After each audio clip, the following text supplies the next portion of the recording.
Hey everyone, thanks for joining us for the Crosswalk Devotional Podcast. Over the years, our editorial team at crosswalk.com has written these devotionals, observing truths we see at the intersection of faith and life. We're thrilled to offer them to you now in podcast form. To get all of these episodes straight to your phone each week, just subscribe on iTunes or wherever you get podcasts. To find more devotional content like this, just visit us at crosswalk.com.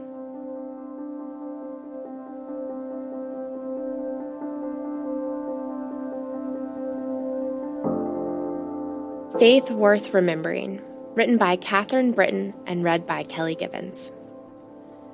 Jesus said to them, "Why are you bothering this woman? She has done a beautiful thing to me. The poor you will always have with you, but you will not always have me. When she poured this perfume on my body, she did it to prepare me for burial. I tell you the truth, wherever this gospel is preached throughout the world, what she has done will also be told in memory of her." Matthew 26:10-13. The woman with the alabaster jar knew something that I don't fully grasp. She knew she didn't belong with Jesus. She knew that he had every right to shun her, to see her life of sin, and to turn away. Comparing Matthew's account with other Gospels, she was probably Mary Magdalene, the fallen woman. Even by our cultural standards, her lifestyle barred her from polite company. In her day, her gender prevented her from coming too close to the honored guest. She had no right to enter that dinner, and she knew it.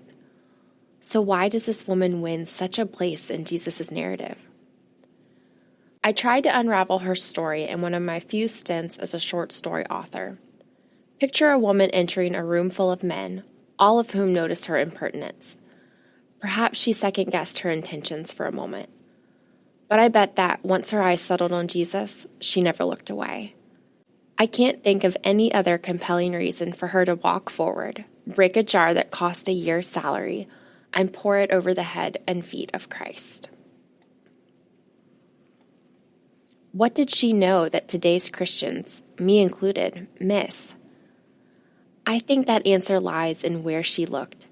She kept her eyes trained on Jesus, refusing to look at her own moral standing and flaws.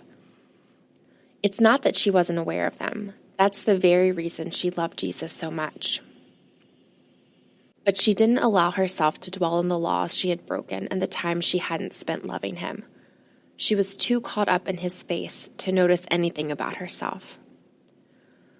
When I approach God on Sunday mornings, I must admit that my heart drags its feet, coming with eyes downcast.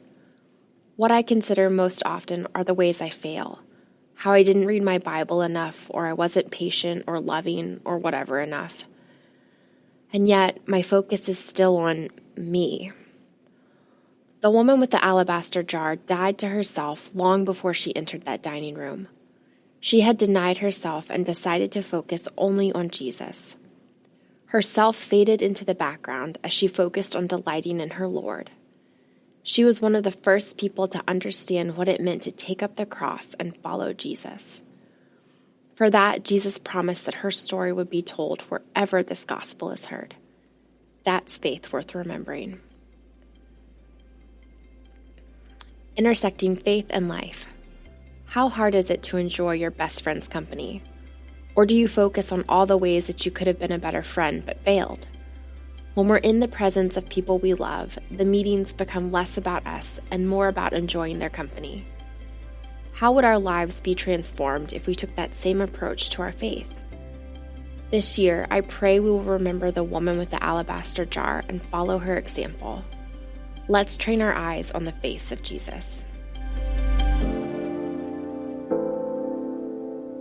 Hey listeners, thanks for joining us for the Crosswalk.com devotional podcast.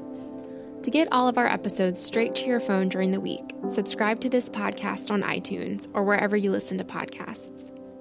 To find more devotional content like this, head over to crosswalk.com.